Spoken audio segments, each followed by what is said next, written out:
The chamber reeked of desperation masked by decorum.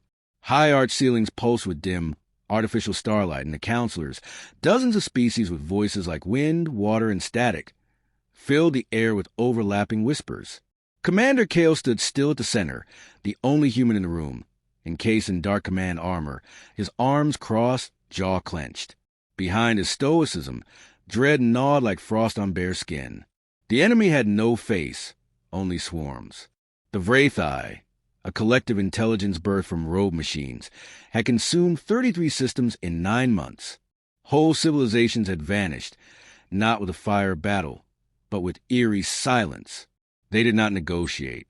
They did not hesitate. They simply assimilated, converting organic matter into silent, replicating machines.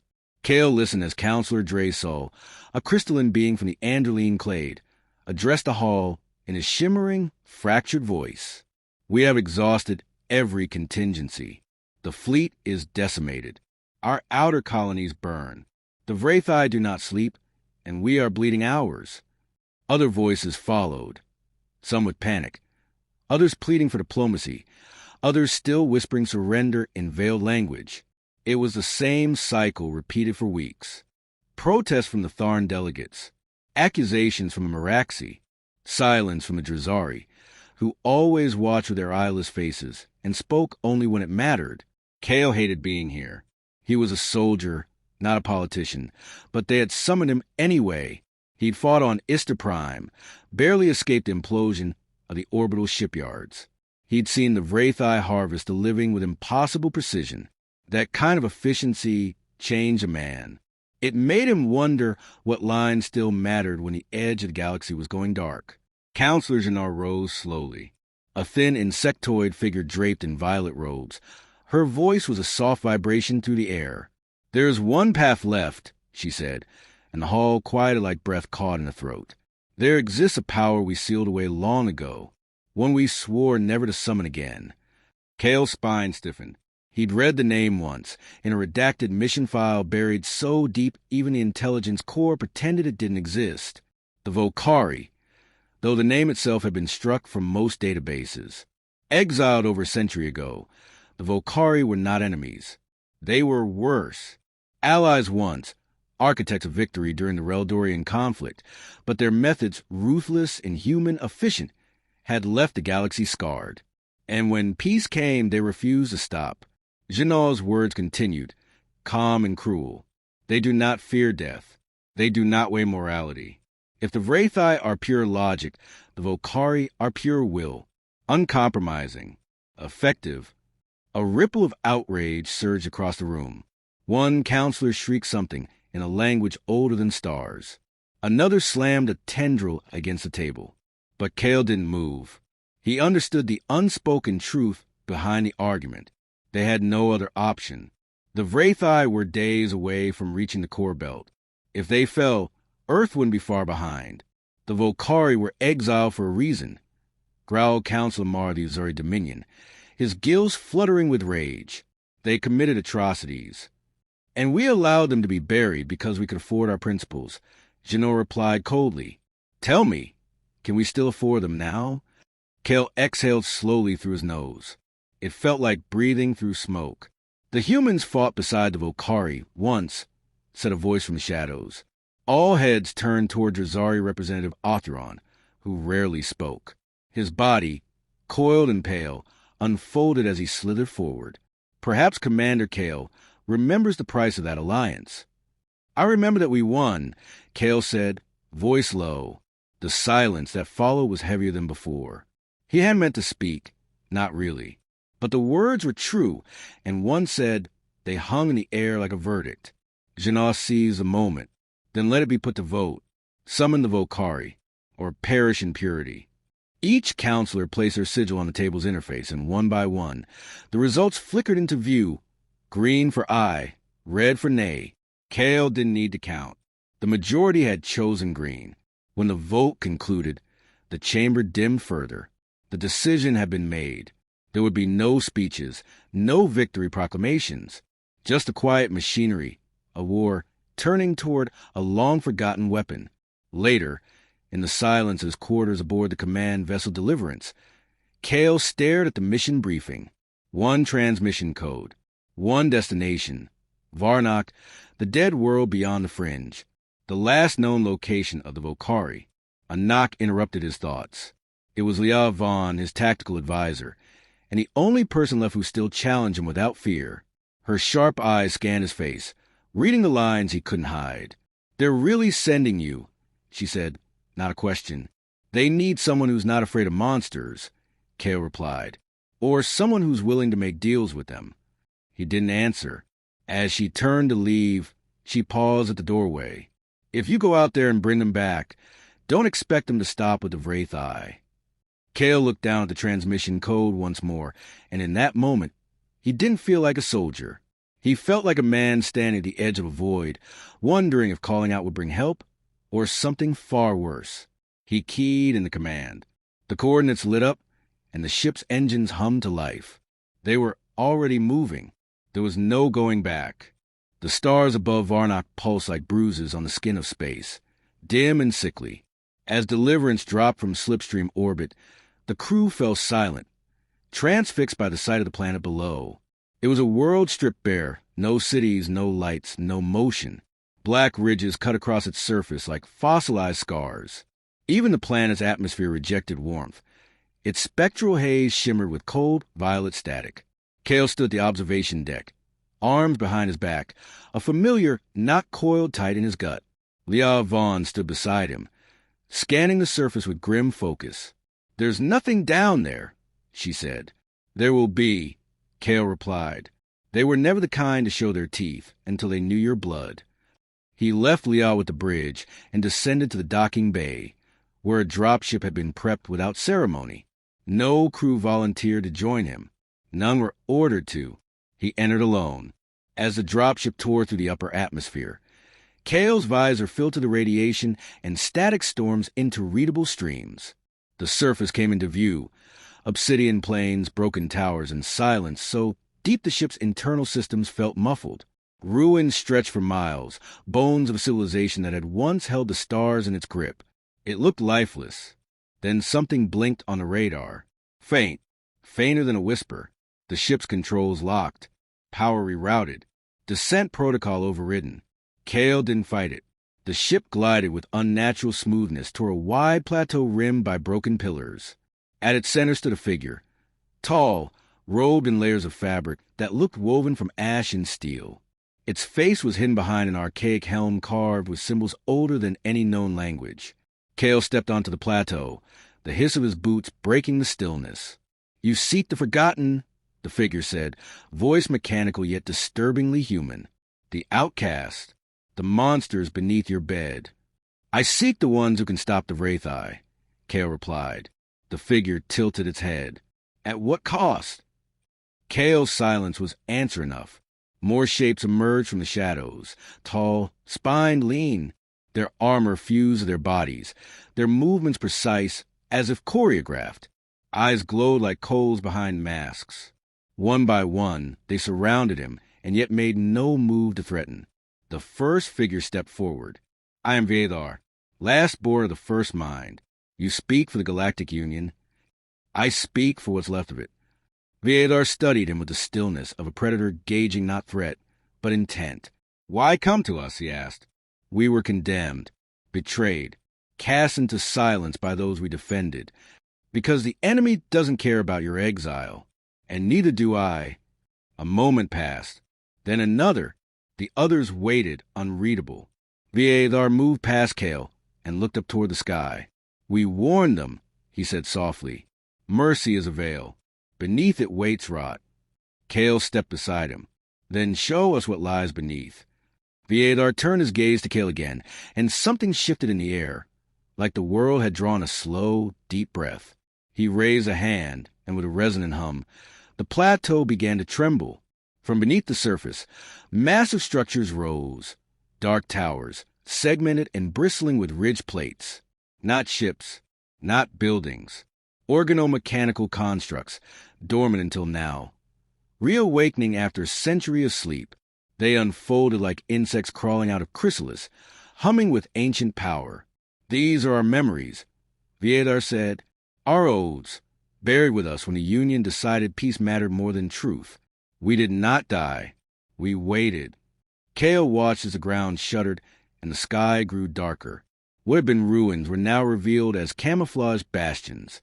Hundreds of Okari emerged from hidden hollows, their presence steady, patient, terrifying. This wasn't just a military force. It was a culture frozen in time, fueled by betrayal and bound by code. What do you want to return? Kale asked. Thar didn't answer immediately. Instead, he placed a hand on Kale's shoulder, heavy, gloved, warm despite its metallic construction. You will not stop us when the war is over, he said. You will not speak of restraint. No tribunals. No memories rewritten. We return to shape the future as it must be shaped, not as the weak wish it to be. Kale's jaw tightened. You want dominion. We want to survive. And in surviving, we will lead, as we once did. The offer was not a negotiation. It was a prophecy spoken like fact. Kale had expected no less. He could hear Leah's voice in his mind, warning him that monsters never stay in cages once loosed. I don't speak for what comes next, Kale said. Only for now. And now we need you. Thar raised his hand again, and from the dark skies above, streaks of black light descended. The Volcari fleet, sleek, living ships, pierced the clouds like spears. Silent, impossibly fast. They had never been truly gone, only waiting for the call. Kale looked up as the first of them passed overhead, blocking out the stars. The war had just turned, and whatever followed, there would be no undoing it. The Volcari did not declare war. They enacted it. Within days of their return, entire sectors ignited with brutal precision. Their fleets, pulsing with unnatural geometries, moved through Wraitheye territory like scalpels, slicing through planetary defenses with methods no other species dared imagine. They did not bombard from orbit or negotiate surrender. They infiltrated, corrupted, and remade the battlefield into extensions of themselves. Planets became weapons. Moons became traps. In the void, silence followed wherever their ships passed. Kale stood aboard the Deliverance, watching one such assault unfold through projection array. A live feed from the Los 4 streamed onto the bridge. What had been a thriving trade colony only a week ago was now a garden of ruin. Organic towers pulsed where cities once stood. Wraitheye husks, mechanical remains half digested by Volcari biotech, littered the surface like discarded shells. Leah Vaughn stood beside him, arms folded, face drawn with restrained fury. They didn't just win, she said. They rewrote the definition. Kale said nothing. There was no victory in what he saw, only absence, the kind of emptiness that clung to the bones. He had requested oversight, guidelines, constraints. Thar had laughed, not cruelly, but like a parent humoring a child's naive questions. This is not a game of restraint. Thar had said, we do not fight to preserve. We fight to end. Reports streamed in faster than they could be logged. 12 Wraitheye clusters annihilated, 7 more in retreat. 1 attempted to surrender, an action thought impossible from a collective mind. And with silence mid-transmission, the Volcari did not entertain the idea of mercy. They consumed war with a hunger of something long starved. The Council fractured, already weakened. The Galactic Union splintered beneath the weight of what it had unleashed. Some species hailed the Volcari as saviors. Others demanded immediate disengagement, but none could deny the results. The Wraitheye, once seen as an inevitable tide, now reeled with confusion and fear, emotions they were not supposed to feel. In private, Kale confronted Thar in the heart of the Nixron. The Volcari command vessel, its interior pulsed with faint luminescence, alive with a heartbeat that wasn't artificial. The walls listened. You said you stopped the Wraitheye, Kale began, not burn entire planets into mausoleums. Thar regarded him with an expression unreadable beneath his helm. We did stop them. At what cost? Thar walked slowly around him, hands behind his back, posture casual in the way a storm cloud is calm before the strike. We were shaped by extinction, he said. Your union forgets what survival demands. We do not. Kale's voice tightened. Survival isn't the same as domination. You cannot prune rot without cutting deep. You came to us because you lacked the will to do what was necessary. We simply fulfill what your conscience forbids. Kale clenched his fists, but he knew violence would mean nothing here. The Volcari didn't posture. They didn't bluff. Every word was a blade, and every action a blueprint for future conquest. Later, alone in the war room of deliverance, Kale reviewed the civilian transmission logs. Though censored, enough slipped through to reveal the fear brewing beneath supposed victory. Families hiding in bunkers not from Vrathai, but from their own saviors. Cities locked in self-imposed blackouts to avoid attracting Volcari attention. Liberation, it seemed, had become a synonym for occupation. Liat entered without knocking. "We just received a message from the Meraxi delegation," she said. "They're threatening to secede from the council if the Volcari aren't recalled." Kale rubbed his temples. "There is no recall. We gave them control." "Then we've already lost." He looked up sharply. Leah's eyes were hard. "If we survive only to serve a greater terror, then what have we saved?" Kale didn't answer. He couldn't. On the front lines, the Volcari pressed deeper into Vrathai space. One final bastion remained. The neural lattice, a massive structure of interlinked satellites orbiting a dead star. It was believed to be the heart of the Vrathai consciousness, their source of coordination. Viathar intended to destroy it. The plan, as with all things Volcari, was not merely tactical. It was absolute. They would not dismantle the lattice. They would overwrite it, using a viral protocol designed to hijack and mutate the network's core, embedding their own code in the neural pathways. The Volcari would not just kill the enemy. They would become the new root protocol, an eternal shadow cast over every machine.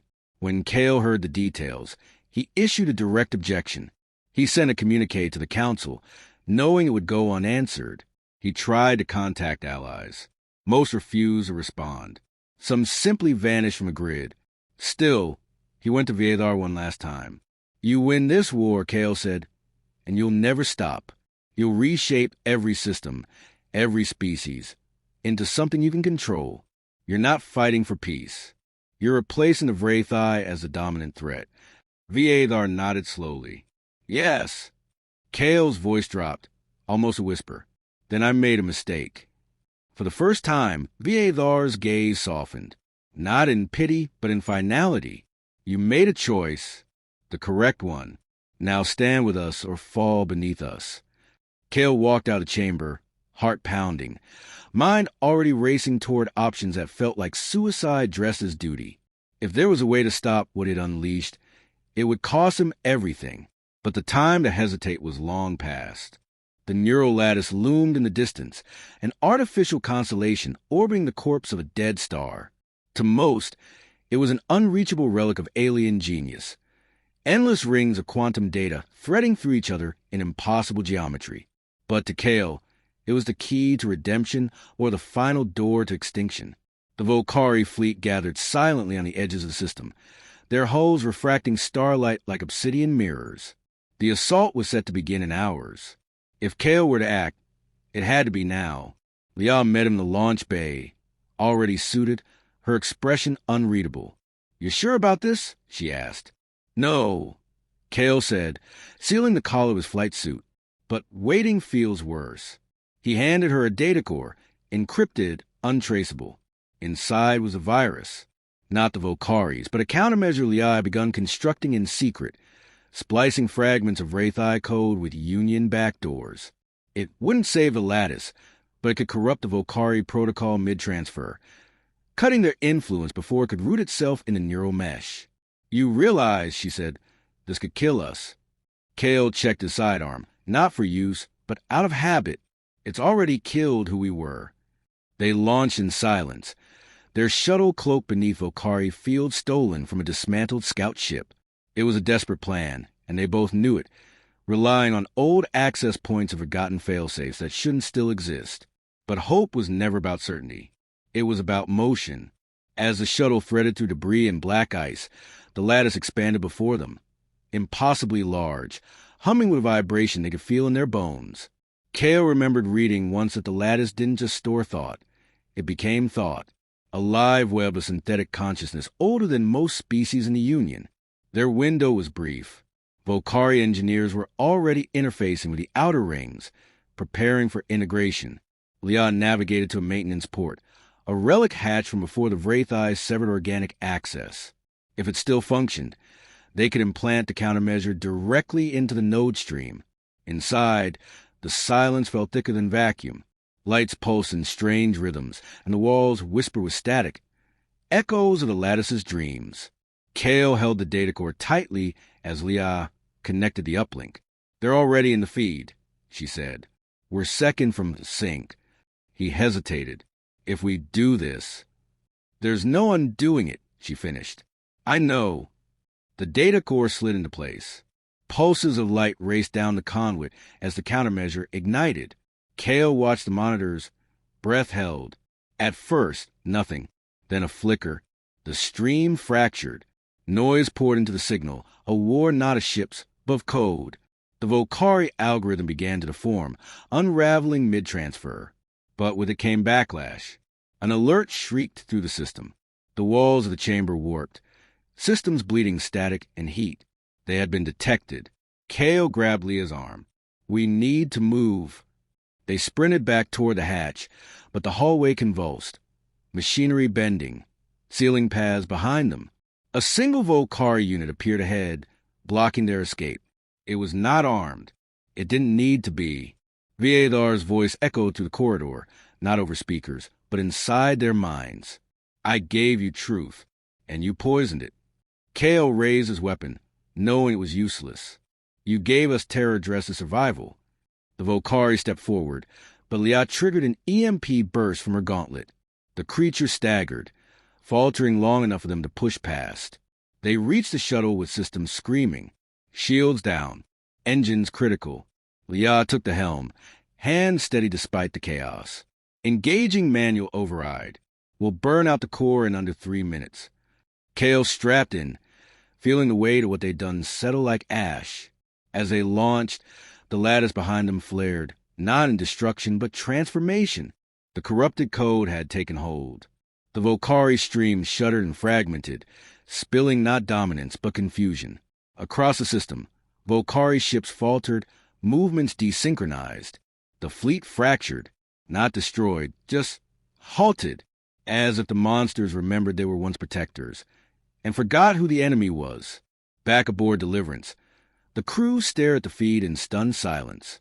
Leah and Kale emerged from the medbay hours later, scorched but alive. He found Vidar waiting in the war chamber. "You have delayed us," the Volcari leader said. Kale nodded. That was the point. Vidar studied him. "But you have not destroyed us." "I didn't come to destroy you," Kale said. "I came to remind you of what you were." The silence lingered. Then, almost imperceptibly, Vidar inclined his head. "For now," he said, "the war sleeps. And when it wakes..." Kale asked. Vidar's eyes glowed faintly.